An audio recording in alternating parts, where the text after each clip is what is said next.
Bonsoir, bonsoir à tous et bienvenue dans cette dernière séance de notre cycle en avant-première des séminaires Joseph Kessel. Alors, nous recevons ce soir Denis Charbit pour une deuxième rencontre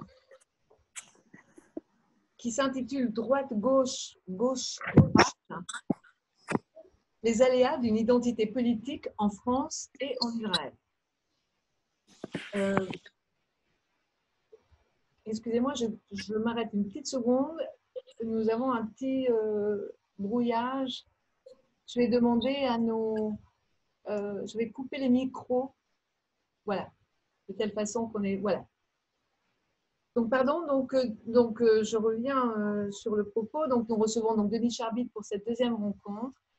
Et en accord avec Denis, comme nous le faisons traditionnellement en introduction de ces séances, nous avons choisi d'introduire le propos avec un petit extrait d'un entretien mené dans les années 90 entre Claude Imbert, qui était alors directeur de la rédaction de l'hebdomadaire Le Point, et Jacques Julliard, qui était à ce moment-là éditorialiste au Nouvel Observateur et que, comme vous savez, est aujourd'hui dans l'hebdomadaire Marianne.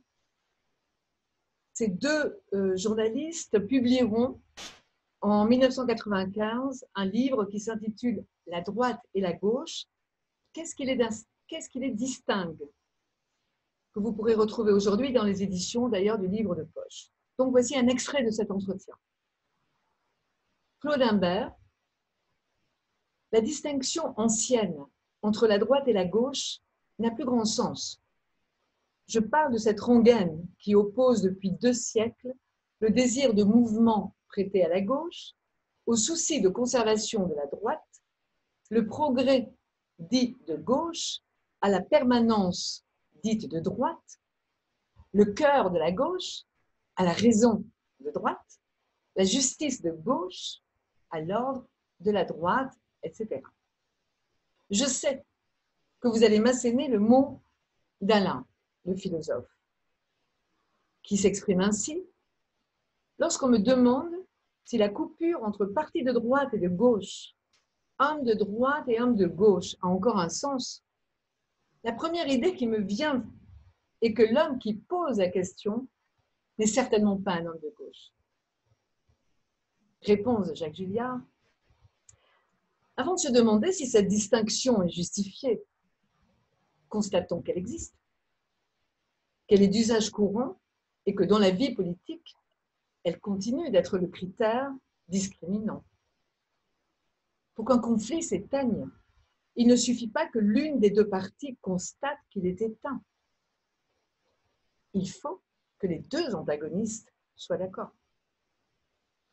Pour que votre proposition, la distinction gauche-droite perde son sens, soit valide, elle a donc besoin de mon assentiment. Et cet assentiment, je le refuse pour les raisons qui sont depuis toujours celles de la gauche. Alors, je voudrais ajouter ceci.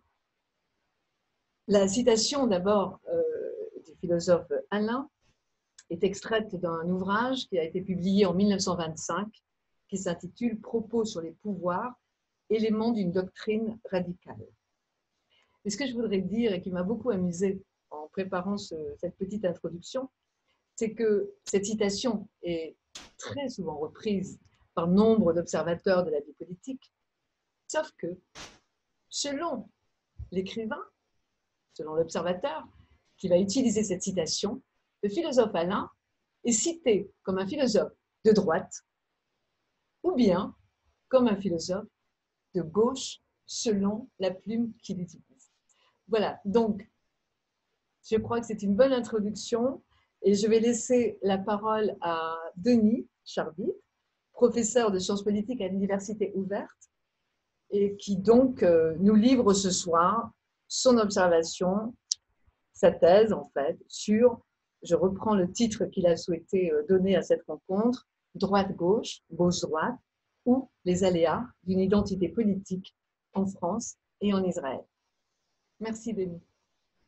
Merci Roselyne et merci Jean-Jacques de l'Institut français et Sam Pinto de l'Alliance d'avoir organisé ce séminaire et que nous abordons donc aujourd'hui dans sa phase finale par Zoom, en espérant qu'à l'automne on le fasse comme il était prévu de le faire initialement.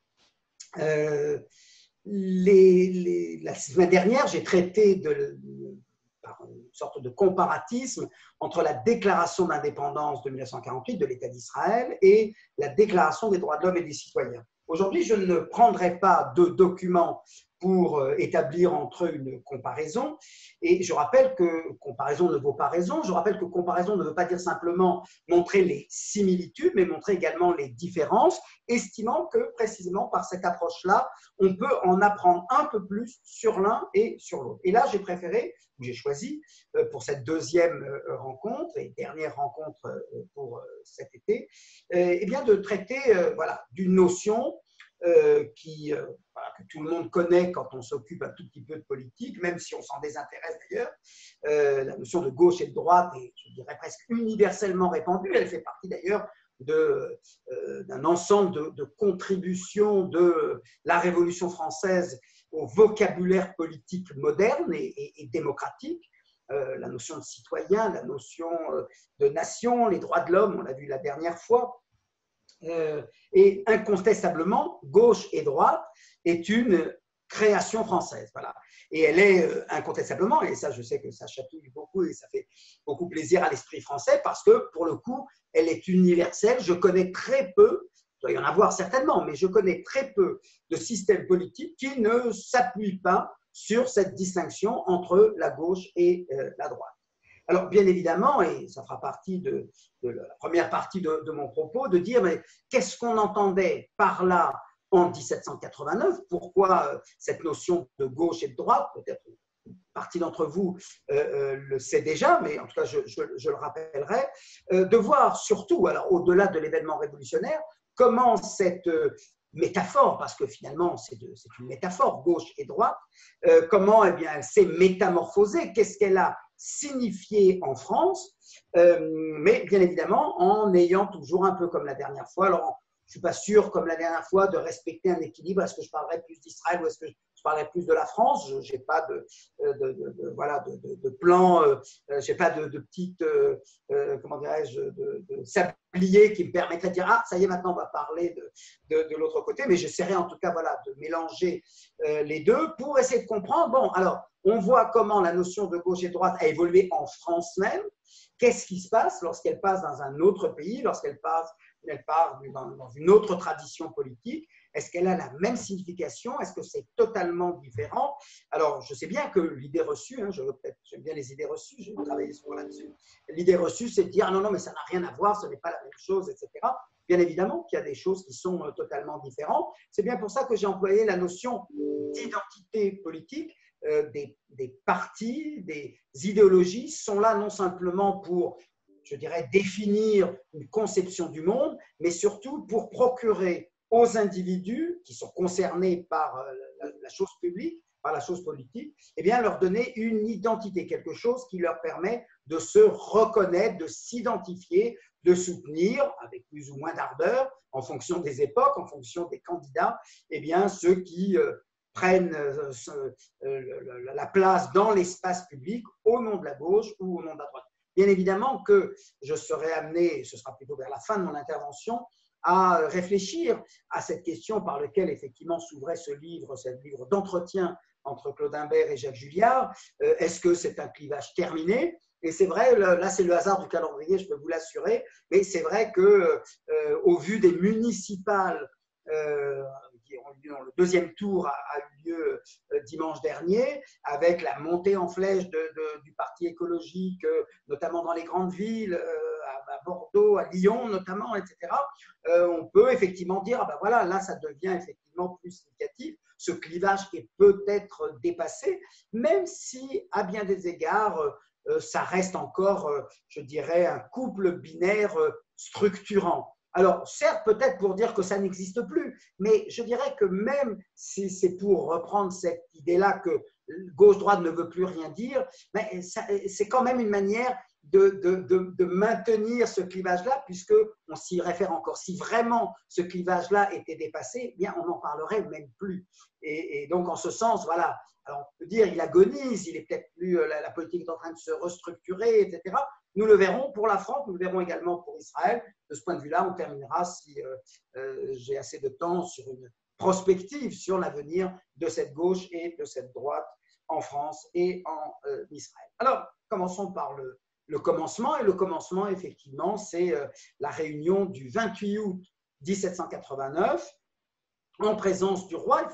Les gens ont tendance à l'ignorer parce que c'est vrai que l'école publique, pour beaucoup d'entre nous, ça remonte à très loin. Mais il ne faut pas oublier que, c'est d'ailleurs François Furet qui a été, je dirais, l'historien qui a été le plus sensible à cela, de dire dans l'imaginaire collectif, la Révolution, c'est la décapitation de Louis XVI et c'est la fin de la monarchie et c'est la fondation de la Première République. Oui, à ceci près que ce n'est pas en 89, ni en 90, ni en 91, mais c'est fin 92 et début 93, notamment pour l'exécution de Louis XVI et de Marie-Antoinette. Donc, il faut bien comprendre que même si peut-être ce que l'on se souvient de mieux ou de plus, c'est effectivement la fin de la monarchie, mais ce n'est absolument pas le résultat immédiat. Et d'ailleurs, on ne comprendrait pas historiquement cette notion de gauche et de droite sans la présence du roi, puisque précisément cette notion de gauche et de droite eh bien, concerne, je dirais sur le plan topographique, la disposition des députés de l'Assemblée qui se divisent à ce moment-là entre ceux qui sont favorables au roi, et quand je dis favorable au roi, c'est-à-dire au renforcement des prérogatives du roi, de l'autorité du roi, et ceux pour qui, certes, le roi reste roi de France, Louis XVI est toujours au pouvoir, mais il faut faire évoluer les choses dans un sens où, finalement, il deviendrait, dans le meilleur des cas, en tout cas en 89, je dirais, doté d'un statut honorifique. Voilà, comme on dirait aujourd'hui du président de l'État d'Israël, qu'il a un statut honorifique, il peut avoir ça et là quelques pouvoirs, mais ça reste très, très symbolique.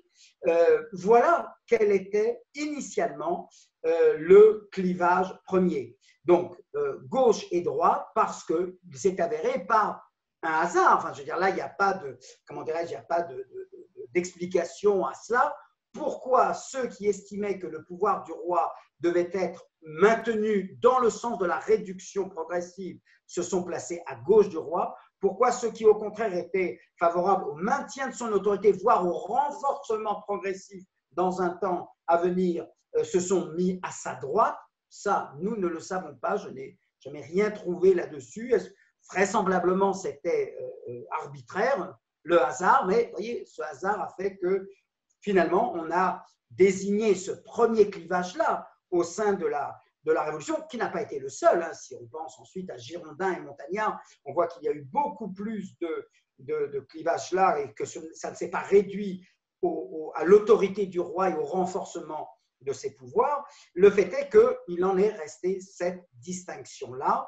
Et d'une certaine manière, c'est vrai, et c'est pour ça d'ailleurs que j'ai choisi cette citation-là du livre de Humbert et Julliard, à savoir cette idée, là aussi, une sorte de syntagme, de formule figée hein, qu'on emploie tout le temps, à propos de la droite, le parti de l'ordre, et pour ce qui est de la gauche, le parti du mouvement.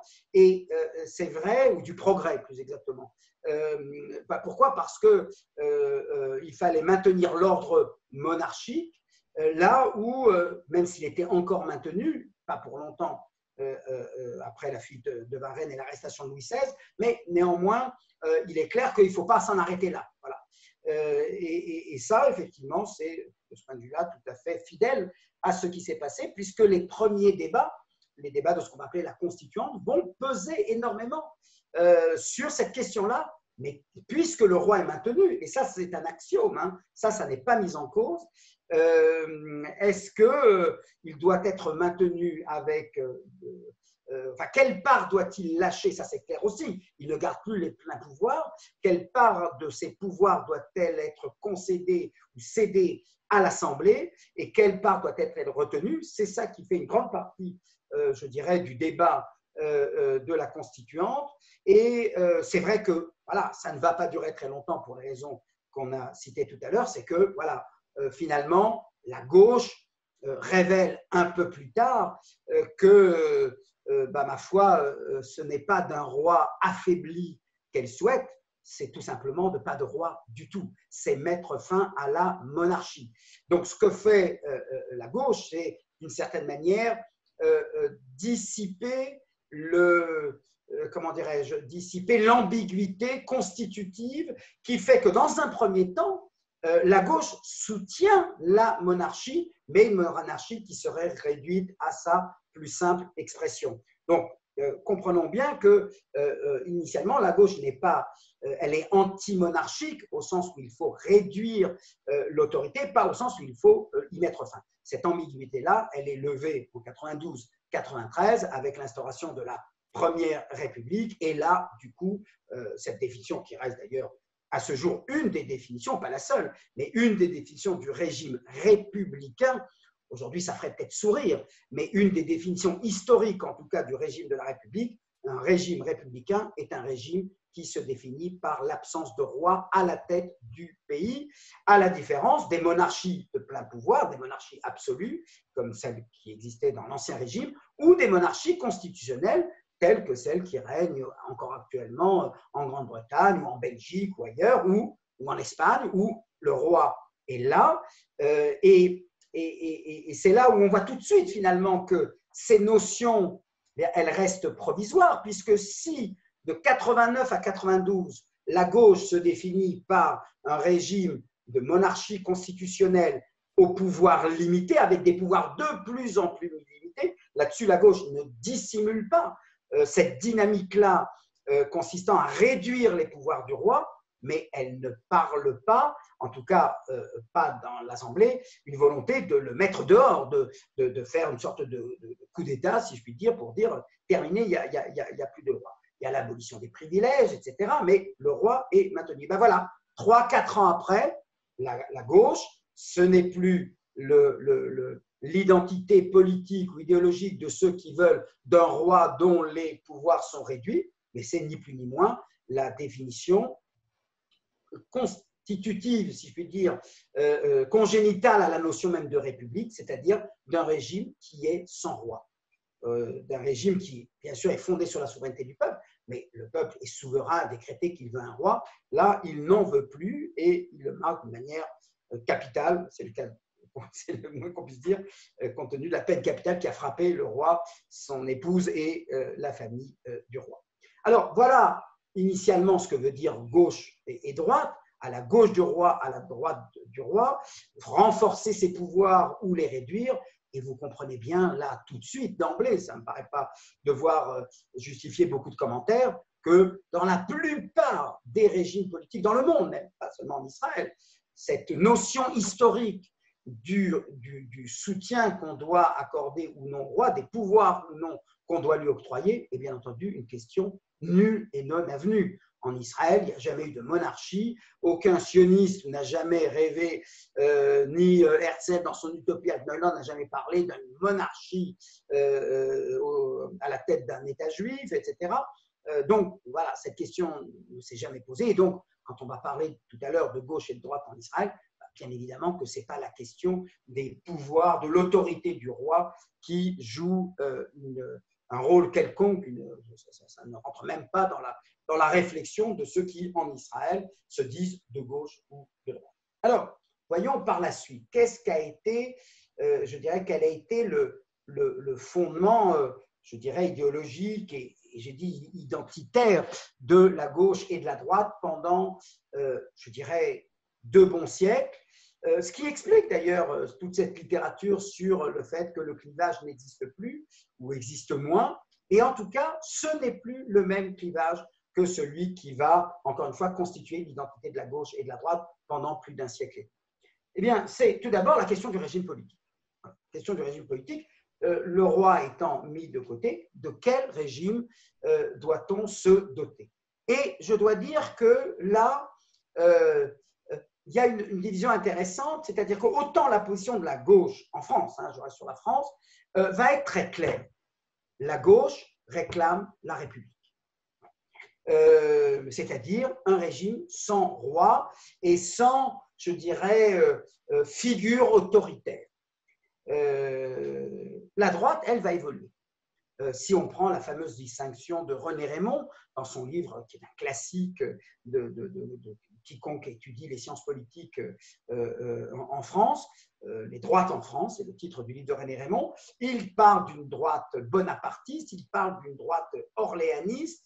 Donc vous voyez que ça montre bien que entre les bonapartistes et les orléanistes, ce n'était pas le même régime, puisque les uns plébiscitaient un empire et un empereur à la tête de ce régime, là où la droite orléaniste va privilégier un roi, une monarchie. Et en fait, c'est vrai que, encore une fois, on est obligé d'aller assez vite, mais la gauche va rester fidèle à cette idée de la République. Elle veut un régime républicain. Ensuite, il y a d'autres questions qui vont diviser la gauche elle-même sur d'autres aspects que je vais évoquer tout à l'heure, mais concernant la question du régime, qui va être un clivage qui va durer plus d'un siècle, eh bien, la gauche sait ce qu'elle veut, la droite va hésiter. Pourquoi elle va hésiter? Tout simplement parce que quand vous êtes, je dirais, la droite va se diviser d'abord, en France, entre ceux qui soutiennent un roi et ceux qui d'emblée s'opposent à la Révolution française comme telle. Donc, vous avez ici deux traditions politiques dites de droite, mais qui ne sont absolument pas les mêmes. La droite de compromis, celle qui dit oui, il faut approuver la Révolution française, pour autant que le roi soit maintenu avec des pouvoirs renforcés. Mais vous avez une autre partie de la droite, ce qu'on va appeler également les réfractaires, les émigrés, ceux qui disent qu'il n'est pas pensable, pas concevable qu'un roi puisse collaborer avec des révolutionnaires, et cela va donner, comme sur le plan de l'idéologie politique, ce mouvement-là qui va avoir une fortune assez significative et qu'on appelle la contre-révolution. La contre-révolution, qui va d'ailleurs, ça c'est important au niveau des idées, ce sont des deux hommes comme Joseph de Maistre et Louis de Bonald qui vont être totalement contre tout ce que génère la révolution, et pour eux, et j'en viens à ma question du régime, pour eux, la France ne peut être rédimée, ne peut être sauvée que si on revient à ce qu'on appelle, la formule latine, au statu quo ante. Statu quo, vous connaissez, statu quo ante, ça veut dire on revient à la situation antérieure à la révolution elle-même, c'est-à-dire on rétablit la monarchie telle qu'elle était. Mais voilà, les choses sont ainsi faites que même quand vous avez une révolution, et quand bien même vous pensez qu'elle est mauvaise et à effacer, etc., il en reste toujours quelque chose. Et une autre partie de la droite va considérer effectivement que le rêve, l'aspiration au statu quo ante, au rétablissement de la monarchie absolue, comme si la révolution n'avait pas existé, faire de cela une vraie parenthèse refermée sur elle-même, c'est de l'illusion. Ça ne marche pas. Le peuple ne suivra pas. Il y a eu la révolution, elle a suscité la terreur, elle a suscité dans Robespierre, la guillotine, tout ce que vous voulez, mais l'idée qu'on puisse revenir en arrière n'est pas possible, n'est pas concevable. Et ça, c'est ce qui va nourrir la pensée politique de cette droite qui va hésiter entre plusieurs formes de régime, qui ne va pas demander, réclamer la monarchie ou alors la monarchie constitutionnelle, du type de celle de Louis-Philippe de 1830 à 1848, c'est-à-dire un régime dans lequel certes il y a un roi, mais attention, regardez la différence, c'est plus le roi de France, c'est le roi des Français. Vous voyez, on introduit la notion qu'il est le roi pour les Français, et ça, c'est une monarchie constitutionnelle qui, globalement, souscrit à ce que je synthétisais tout à l'heure en disant il y a ceux qui, malgré la décapitation de Louis XVI, ne rêvent plus au rétablissement de la monarchie telle qu'elle était avant, mais à une monarchie aménagée. Et c'était d'ailleurs le principe, je vous rappelle, Louis-Philippe est arrivé après une autre révolution, 1830, et on n'a pas dit, voilà la révolution, on revient à la République. Non, non, on va quand même nommer un roi, et ce sera le roi des Français. Il y aura une liberté de la presse, il y aura déjà des élections, alors pas encore démocratiques comme en 1948, mais voilà, ça c'est la division de la droite autour de la question du régime.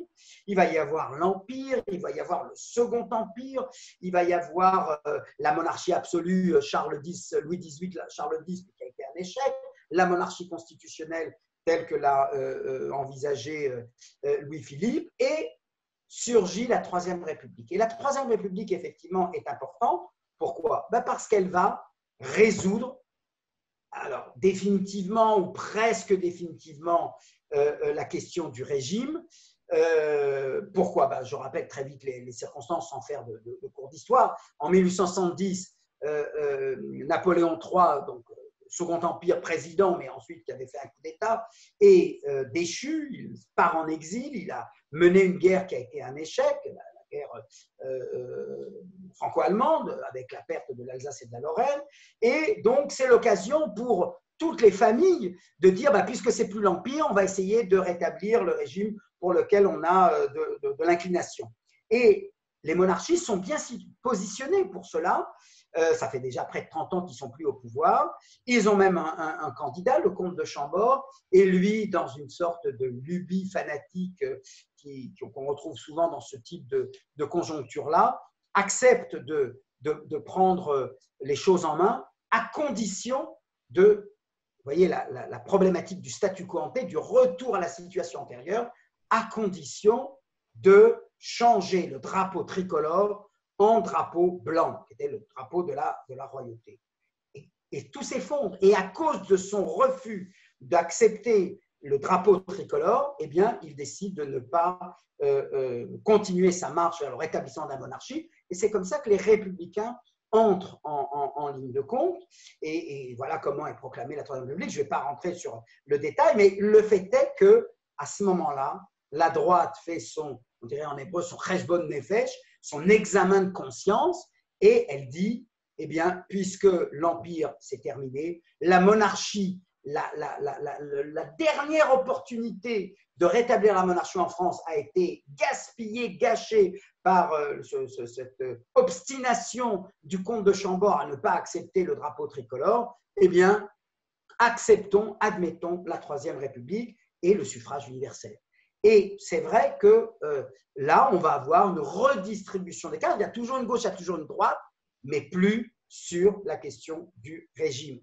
La droite ne remet plus en question la question du régime. Sauf, on va lui rendre hommage puisque ça s'intègre parfaitement dans mon propos, sauf effectivement ce courant-là qu'on va appeler la droite révolutionnaire, que Sternel a mis en avant dans son livre de 1978, en exhumant cette force-là, qui, elle, va rester militante, alors non seulement pour le rétablissement de la monarchie, mais pour une sorte de révolution nationaliste qui aboutira effectivement entre 1940 et 1944, dans le contexte de la défaite militaire de 1940, avec le gouvernement de Vichy. Mais en tout cas, ce qui est clair, c'est que cette question du régime n'est plus, à partir des années 70, n'est plus réellement, véritablement, authentiquement parlant, comme ça l'était dans la première moitié du XIXe siècle, une pomme de discorde entre la gauche et la droite. Je finis très rapidement pour en revenir à Israël, avec deux autres questions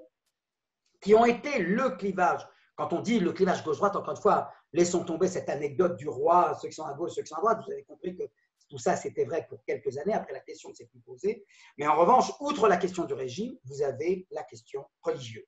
Et la question religieuse, c'est la fameuse question, quelle doit être, et là pour le coup, ça va nous intéresser quand on va parler d'Israël, quelle doit être la place de l'Église catholique, puisque nous sommes en France et qu'en France, elle est majoritaire, quelle doit être la place de l'Église au sein de la République. Alors, je vous rappelle que déjà sous Napoléon, cette question a été réglée d'une manière, on va dire, sous une forme de compromis, ce qu'on va appeler le concordat, qui va durer de 1902 à 1905, donc un peu plus d'un siècle, et qui permet effectivement de fonctionnariser, ça vous rappelle quelque chose par rapport à Israël, de fonctionnariser les services religieux les curés vont être fonctionnaires de l'État, ils vont être rémunérés par l'État. Les rabbins également. Dans chez protestants, c'est un peu différent à cause de la structure, on va dire, anti-hiérarchique au sein du protestantisme. Mais en tout cas, voilà, vous avez ici cette question religieuse et qui, je veux dire, avec ce compromis napoléonien, fait en quelque sorte l'horizon de la droite qui va souhaiter qu'au nom du rôle je dirais, de magistère des consciences, eh bien, il est capital, il est important que l'Église conserve son autorité. Alors attention, même du temps de Concordat, ça ne veut pas dire que la politique était faite par les curés ou était faite par les évêques. Pas du tout. Il y a eu beaucoup de conflits, mais on ne va pas les évoquer ici. Le fait est que la gauche est assez, comment dirais-je, elle est bien entendu plus laïque. Hein. Donc, vous voyez, là, le clivage est très clair, laïque et croyant. Et je dirais encore un mot sur l'actualité de ce clivage-là aujourd'hui. Et en fait, le tournant pour la gauche, c'est 1848. Pourquoi 1848? Vous savez qu'en 1848, Deuxième République, après donc, une révolution, qui va être à l'origine du printemps des peuples, eh bien, après cette révolution de 1848, on avait décrété le suffrage universel. Pour la première fois, tous les citoyens, mais pas les citoyennes, hein, ça faudra attendre 1944, mais tous les citoyens, sans distinction de classe et de revenus, c'est à partir de 21 ans, peuvent désigner le président de la République. Et l'Église, qui initialement avait soutenu le mouvement révolutionnaire, va s'en émouvoir, sans rentrer dans trop de détails, mais elle va prendre une position un peu plus réticente par la suite. Et voilà que lorsque les premières présidentielles ont lieu, qui est candidat? Eh bien, le neveu de Napoléon, celui qui va devenir Napoléon III, mais à ce moment-là, il se fait appeler Louis-Napoléon. Il est élu, et il est élu grâce, je dirais, on va dire, la seule télévision de l'époque, si vous me permettez de m'exprimer ainsi, c'est les sermons du dimanche à l'église. Voilà, c'était une époque où on était messalisant, où on allait massivement à l'église. Et bien, dans les sermons, eh bien, les curés, soutenus par la hiérarchie, comme on dit, eh bien, avaient appelé à voter pour Louis-Napoléon. Et quand 3 ans plus tard, en plus, Louis-Napoléon ne se soumet pas une deuxième fois à une élection présidentielle, mais décide de faire un coup d'État et de fonder le Second Empire avec l'appui de l'Église catholique. Voilà, c'en est terminé. Là où en 1848, vous aviez des Lamennais, des Buchet, je ne vais pas vous citer plusieurs noms, mais il y en a pas mal, une sorte de gauche catholique qui sont de gauche parce qu'ils sont catholiques, vous voyez jusqu'où ça va, eh bien, c'est terminé. La gauche se venge, enfin décide en tout cas de tenir la dragée haute à l'Église, et elle n'aura de cesse, lorsqu'elle arrivera au pouvoir sous la Troisième République, eh bien, de faire toutes ces lois qu'on appelle les lois de la laïcité. Ça va en 1905, mais attention, 1905 n'est que le couronnement de plusieurs lois qui avaient commencé. Les Christ dans les tribunaux s'est enlevé bien avant. La formation des infirmières qui était qui relevait de l'Église, eh bien là aussi tout ça est balayé. Les cimetières passent aux mains des municipalités, tout ça, enfin au pouvoir public. Vous voyez, on prend toujours la séparation, mais quand on étudie bien l'histoire, la séparation est l'aboutissement d'un processus de laïcisation et non pas le point de départ. On le voit toujours à partir de la séparation en 1905, mais pas du tout. Déjà jusqu'en 1905, des coups de boutoir sont donnés, mais en conservant encore ce titre du Concordat qui n'avait pas beaucoup de contenu, à part la rémunération des hommes de toutes les confessions. Et c'est vrai que la séparation va être, d'une certaine manière, le grand clivage. Mais une fois que c'est terminé, et je termine là sur la question religieuse, une fois que c'est terminé, eh bien, c'est la question de l'école. Voilà, l'école privée, l'école confessionnelle. On ne dit pas privée à l'époque, on dit l'école confessionnelle, l'école catholique. Est-ce qu'elle peut continuer, bien sûr, d'exercer? Ça n'a pas de problème. Est-ce qu'elle peut jouir du soutien financier de la République? Initialement, regardez les progrès. Alors, tout ça, c'est pour dire que cette question religieuse qui a été capitale dans l'identité de la gauche et de la droite, eh bien, va elle aussi progressivement disparaître. Et je dirais, elle va disparaître enfin, la consécration de cette disparition-là, c'est la loi Debré qui décrète ce principe dont les écoles juives bénéficient largement aujourd'hui, et qui consiste à dire, alors non plus, regardez, je le fais sous forme de formule, non pas école publique, argent privé, école publique, argent public, école privée, argent privé, ça c'était la doctrine révolutionnaire, si je puis dire, ça va devenir en proportion de l'identité des programmes dans l'école privée ou confessionnelle avec l'école publique, la subvention sera plus large. Si la formation des professeurs du privé est assurée par le public, eh bien, la subvention sera plus large. En fait, ce que fait la loi Debré, c'est de ne plus faire de cette affaire une sorte de binarité, on est ou pour l'un ou pour l'autre, mais de dire les écoles privées peuvent s'intégrer, elles vont devenir une sorte de deuxième roue, cinquième roue du carrosse, c'est-à-dire, voilà, finalement, vous faites aussi œuvre d'éducation et on va vous aider au prorata de l'identité du programme que vous enseignez. Après, vous pouvez ajouter ce que vous voulez, des matières saintes, des matières religieuses, mais si le programme scolaire comme tel est à l'identique, eh bien, vous pouvez obtenir une subvention très large, pour ne pas dire intégrale. Et je dirais que, pour finir, il ne reste rien de la question religieuse, catholique et laïque. On va parler, on dira un mot sur l'islam tout à l'heure, mais en revanche, ce qui est frappant, toutes les études électorales le montrent jusqu'à aujourd'hui, le meilleur prédicteur du vote pour la gauche et pour la droite est le rapport à la foi. Si vous venez d'une famille qui se définit comme catholique, croyante, spirituelle, etc., eh bien, cela ne pose aucun problème et vous votez à droite. Si en revanche, vous vous définissez comme athée, laïque, etc., toutes les études le montrent, vous avez plus de chances de voter qu'à gauche qu'à droite. Alors bien sûr, il y a eu des cathos de gauche, etc. Les choses ne sont pas aussi nettes que cela, mais globalement, même encore aujourd'hui, le rapport à la religion permet de déterminer le rapport aux partis politiques. Et c'est valable d'ailleurs également pour les extrêmes. Voilà. En revanche, au Front National, on aura moins de catholiques qui se définissent, etc., sauf les traditionalistes, mais ils ne sont pas très nombreux. Alors voilà, donc ça c'est la question de la séparation qui met fin au concordat, précision historique, sauf, vous le savez sans doute, surtout ceux qui viennent de Strasbourg et de la région, d'Alsace-Lorraine, etc., comme en 1905, l'Alsace-Lorraine n'était pas, comment dirais-je, n'était pas intégrée à la France, puisqu'elle fait partie de l'Allemagne, occupée par l'Allemagne, eh bien, en 1918, dans le contexte de l'Union sacrée, on a considéré qu'il valait mieux maintenir le concordat, et il est de fait maintenu, et on n'est jamais revenu là-dessus. Il y a eu comme ça des tentatives sous Hollande, mais ça n'a pas donné grand-chose.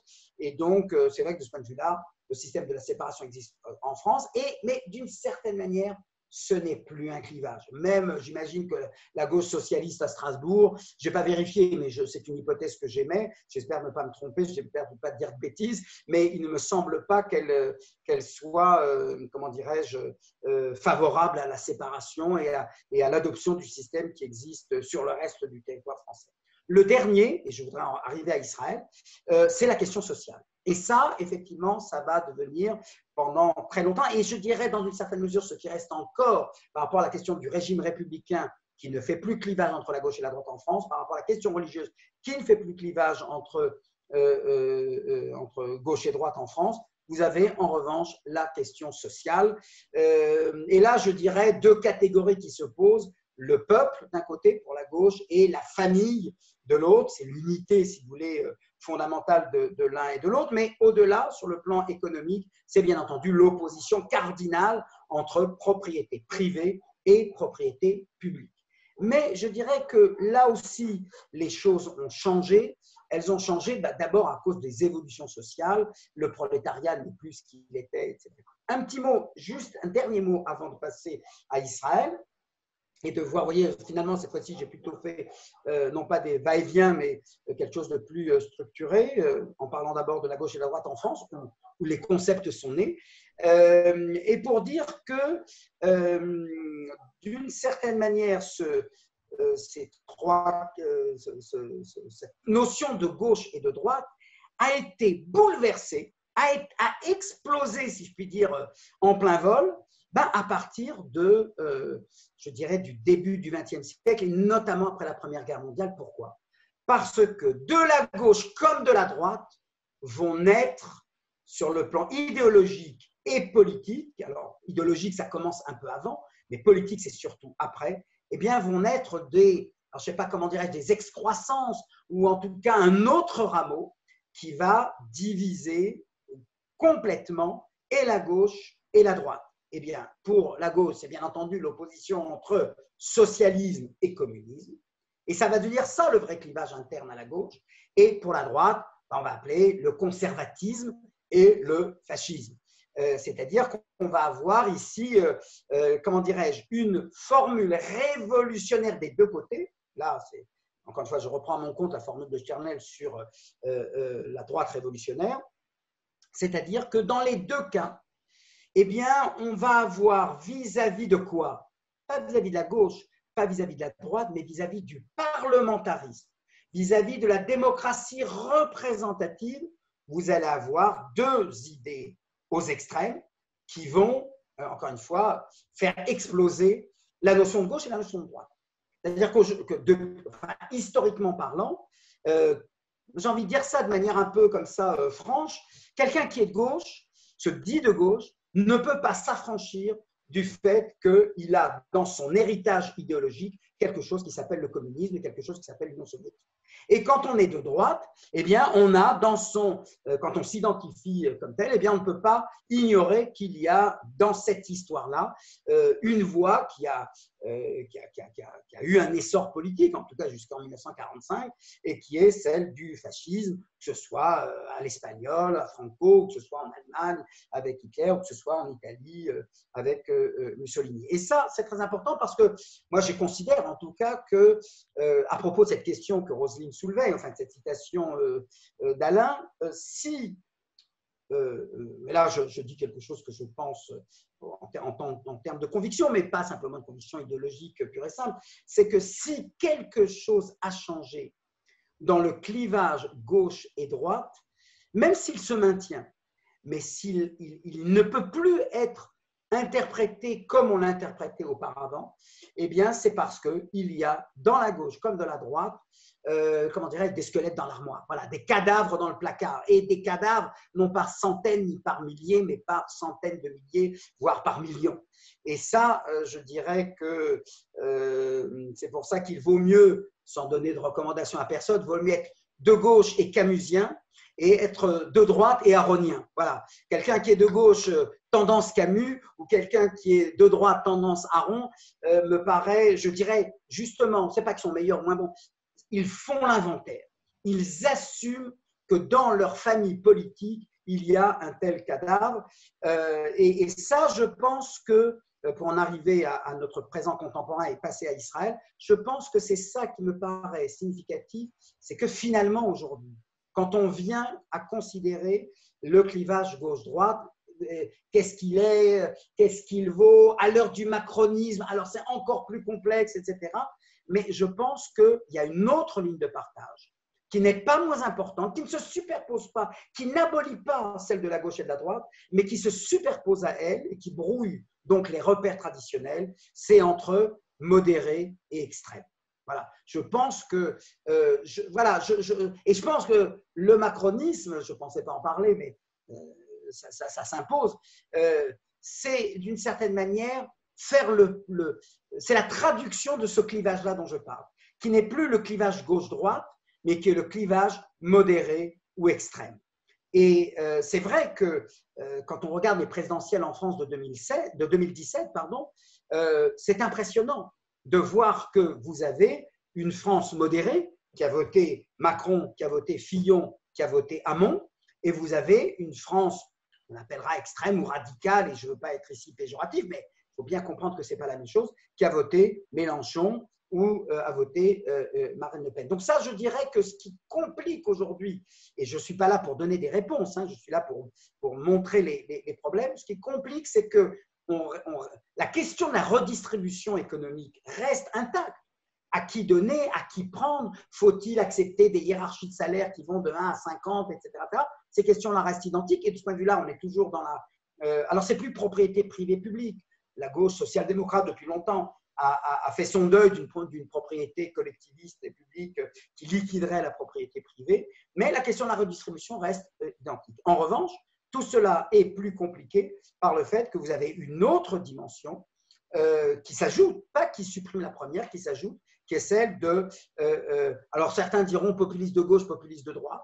Okay, il y a les concepts sont multiples, on peut tous les employer, mais ça peut être extrême modéré ou radical modéré. Mais en tout cas, on voit comment les choses, pourquoi les choses restent finalement pas aussi faciles à résoudre que ce qu'on aurait pu penser. Et si j'ajoute d'ailleurs, pour terminer là-dessus, au macronisme, la percée écologique, même si on a tendance souvent à penser que l'écologie va de pair avec la gauche, mais pas complètement.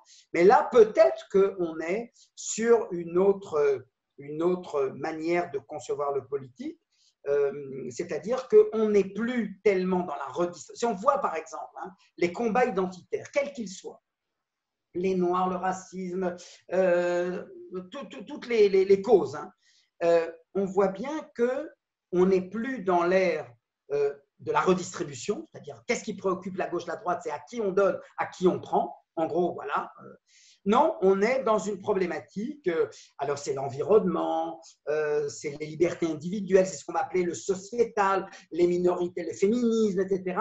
Et ça, c'est le propre d'une société comme l'Union européenne, où on n'est plus, c'est plus les misérables, okay, même s'il y a des chômeurs, même s'il y a des nouveaux pauvres, etc. Mais globalement, on laisse entendre que la question de la redistribution n'est plus le clivage principal, mais qu'il y a un autre clivage, et que ce clivage-là, c'est les questions d'environnement, les questions d'identité, etc. Alors, je suis un peu mal à l'aise parce que j'ai été trop long peut-être sur cette évolution historique de la gauche et de la droite en France, et je voudrais quand même bien sûr parler d'Israël. On peut prendre 10 minutes au moins? Tout juste? Allez-y. Oui, vas-y. Alors, 10 minutes sur Israël. Alors, pour dire que la gauche et la droite en Israël, à la fois se ressemblent et à la fois sont dissemblables par rapport à la référence française. Alors, elles se ressemblent parce que, initialement, vous savez, quand on parle de la gauche et de la droite, je ne l'ai pas dit, mais je l'ai dit à propos de la redistribution, en gros, c'est dis-moi quelle est ta classe sociale, je te dirai pour qui tu votes. Voilà. Donc, en gros, quand on est bourgeois, on vote à droite, quand on est prolétaire, on vote à gauche. Ça, c'était très classique. C'est comme ça que les partis socialistes, communistes se sont structurés. Bon. Pour le sionisme, ça a été… Alors, il faut bien comprendre, avant l'État d'Israël, on a le sionisme.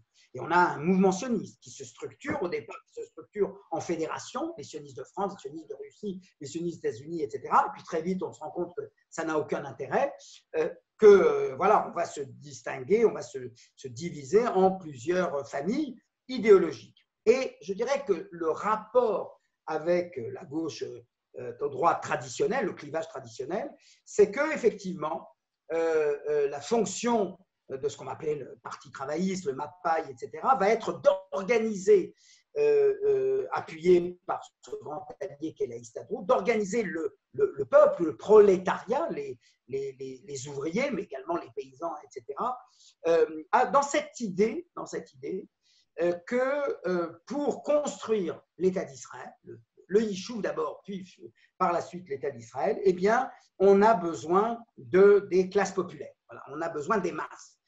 Car le sionisme ne se fera pas avec la bourgeoisie. Alors, bien entendu, ce calcul-là était un peu…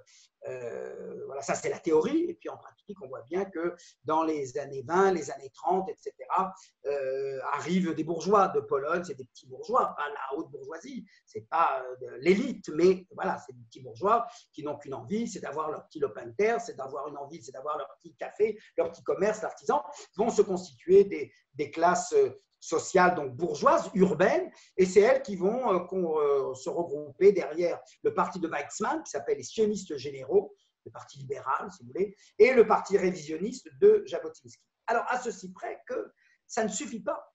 C'est-à-dire que le clivage gauche-droite dans le Yishuv, on va dire à Israël, tout de suite après. Je regarde la montre très, très précisément, donc là, je ne dépasserai pas le temps. Le clivage gauche-droite en Palestine mandataire, hein, sous les Britanniques, ce n'est pas tellement la redistribution sociale, ce n'est pas tellement les classes sociales qui soutiennent les uns ou les autres. Il n'y a pas de capital, il n'y a pas de grosses industries, etc. L'économie de marché est réduite à sa plus simple expression, c'est en fait les petites entreprises et les moyennes entreprises, et surtout l'artisanat et le commerce. Non, le clivage, là, il est autour du sionisme et de l'objectif du sionisme. Et les deux clivages fondamentaux sont, premièrement, quel est le but du sionisme?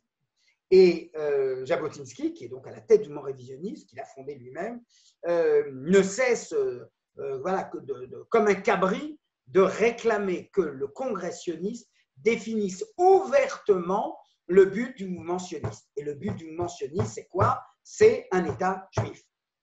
Et ça, Ben Gurion, Weizmann et tous les autres ne veulent pas en entendre parler. Mais attention, pas parce que ce sont des marxistes et qu'ils sont contre l'État, pas du tout, c'est certainement pas vrai pour Weizmann.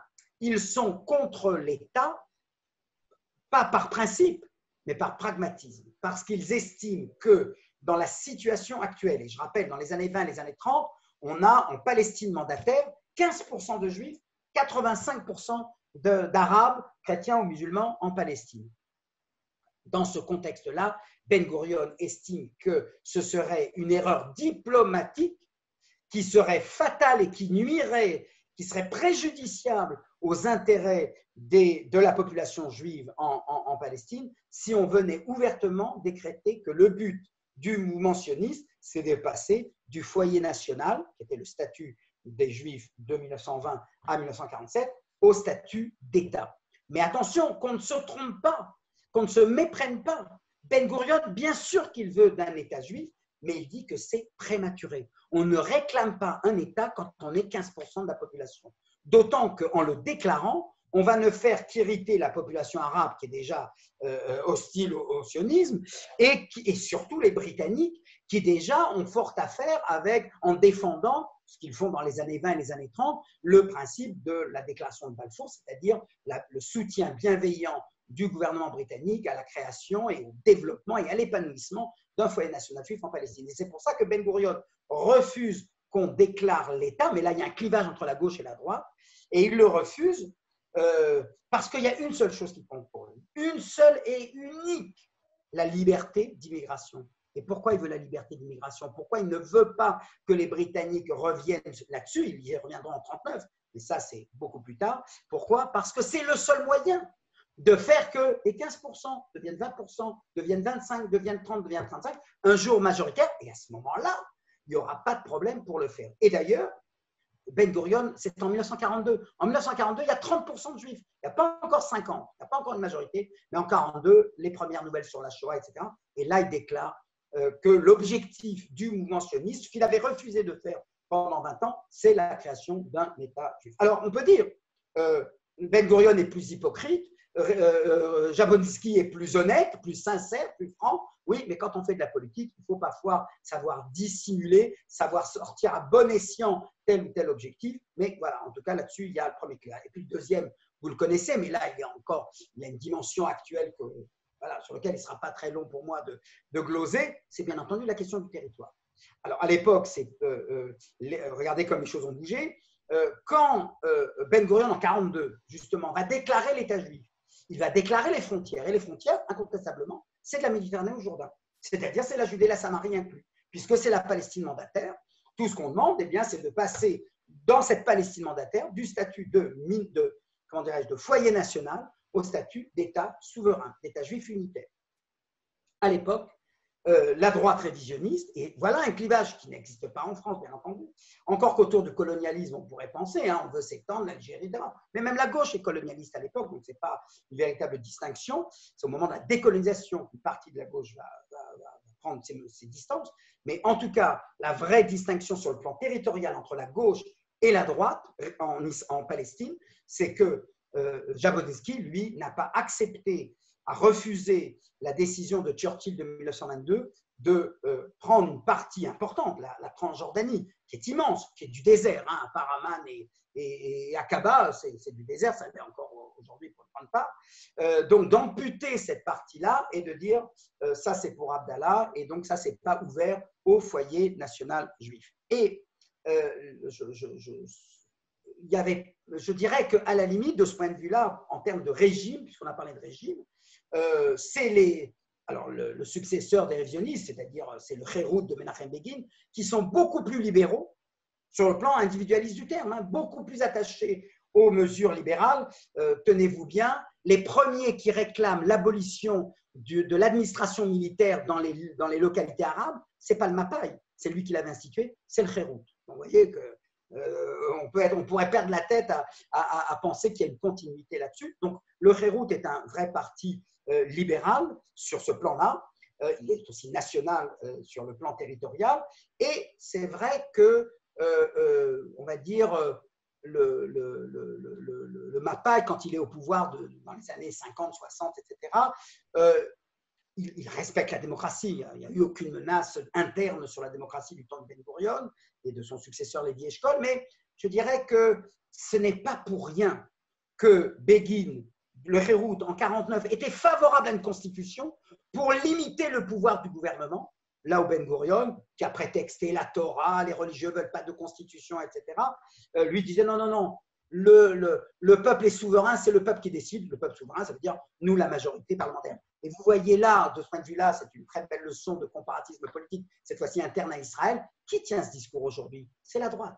C'est la droite israélienne aujourd'hui, le Likoud, qui dit aujourd'hui, c'est quoi la démocratie? C'est la volonté populaire, c'est-à-dire la majorité du peuple, et le reste, pas d'importance. Et c'est la gauche qui retrouve, je dirais, ce qu'elle n'avait pas dans sa culture politique, le libéralisme et le constitutionnalisme qui aujourd'hui préside à ses convictions. Et puis, dernière chose, malgré tout, bien sûr, important, mais ça, je pense que j'enfonce une porte ouverte, bien sûr que depuis 1967, le clivage fondamental de la gauche, autour duquel la gauche et la droite vont se restructurer.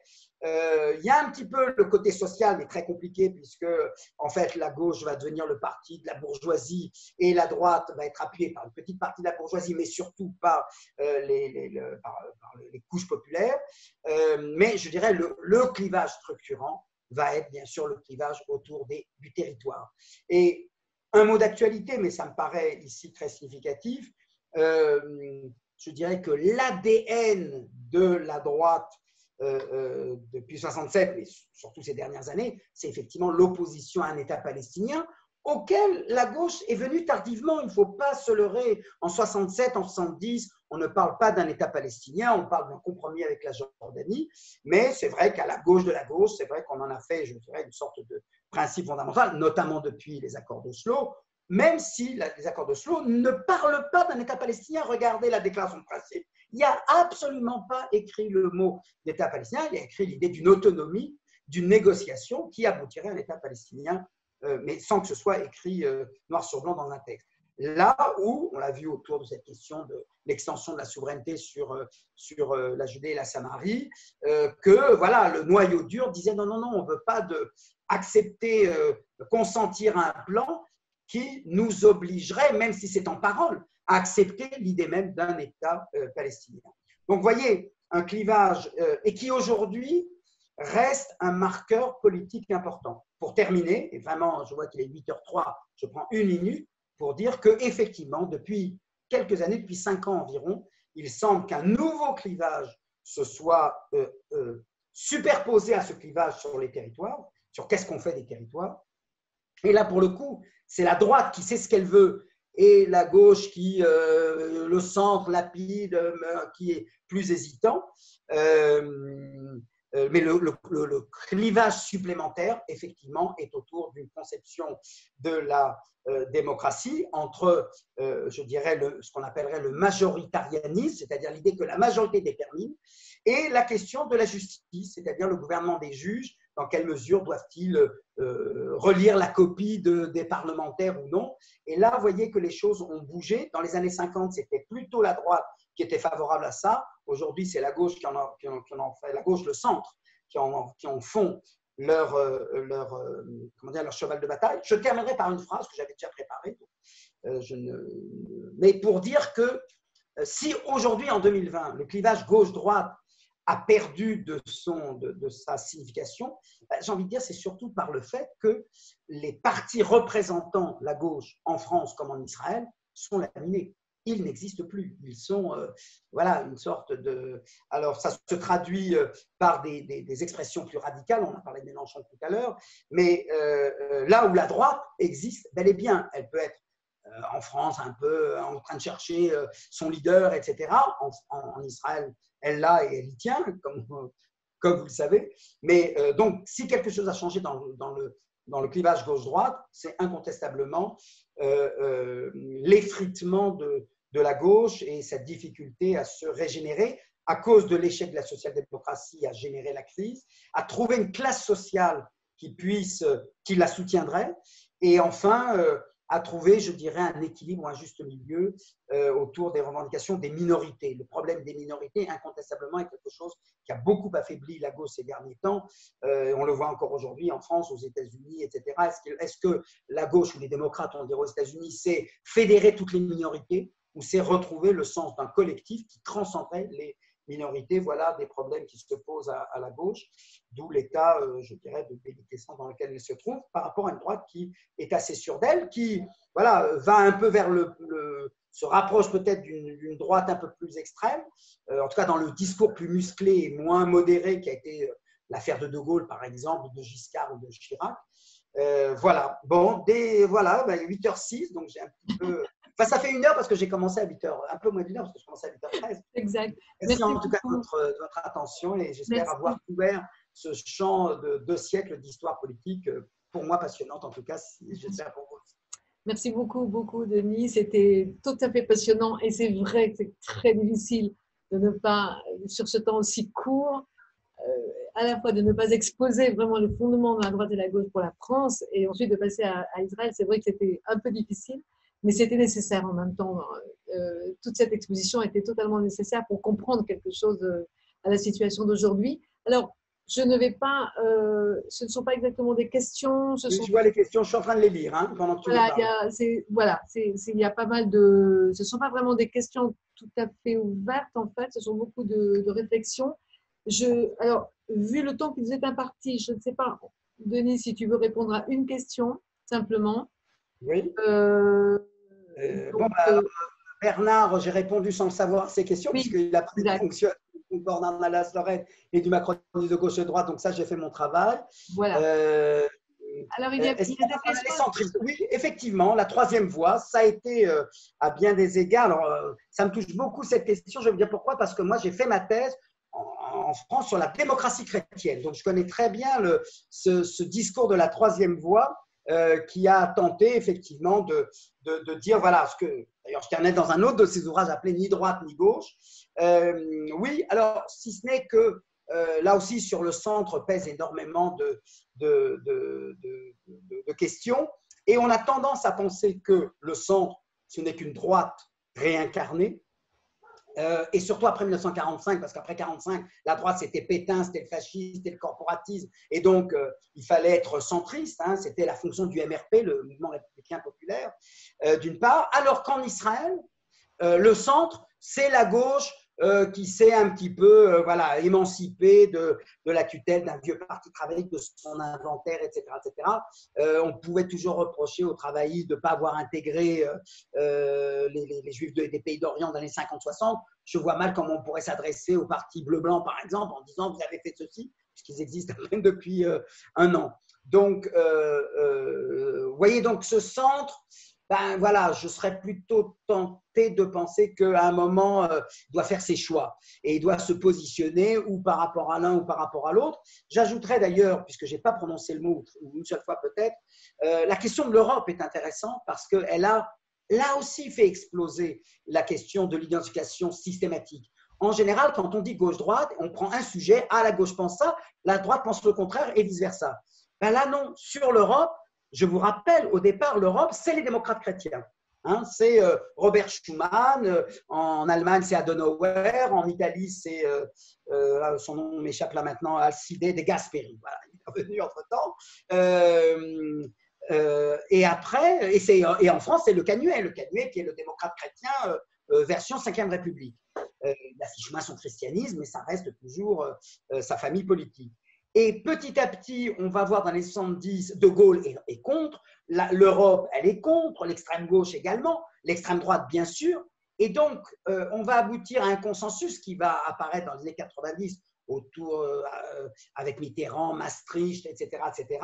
Mais on se voit bien qu'aujourd'hui, d'ailleurs, la hantise, si je fais un peu de prospective politique, j'ai dit que j'en ferai, la grande hantise en France aujourd'hui, c'est une alliance improbable, mais qui pourrait être autour de l'Europe se faire entre Mélenchon et Marine Le Pen. Puisque le seul point commun, ils ne sont pas d'accord sur les immigrés, ils ne sont pas d'accord sur le racisme, ils ne sont pas d'accord sur plein de choses. Il y a une chose sur laquelle ils se retrouvent, c'est l'opposition à l'Union européenne. Bon, en France, on a vu le Parti socialiste se scinder en 2005 sur le vote de la Constitution, etc. etc. Chirac, pendant très longtemps, était anti-européen. Donc, vous voyez, cette question de l'Europe, elle, parfois, enfin, pas souvent, je veux dire, elle a plus été un clivage interne aux familles politiques, là où on a pensé longtemps que ce serait, voilà, alors certains disent d'ailleurs, hein, les extrêmes sont contre l'Europe, les modérés sont pour l'Europe. Voilà.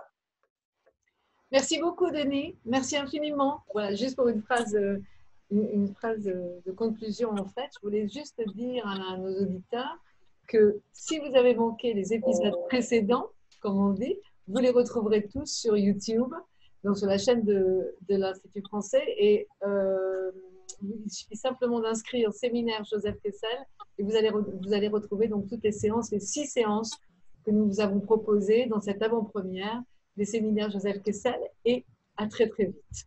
Voilà. Merci encore, Roselyne. Bonsoir. Merci, Denis. Bonsoir. Merci. Au revoir. Au revoir.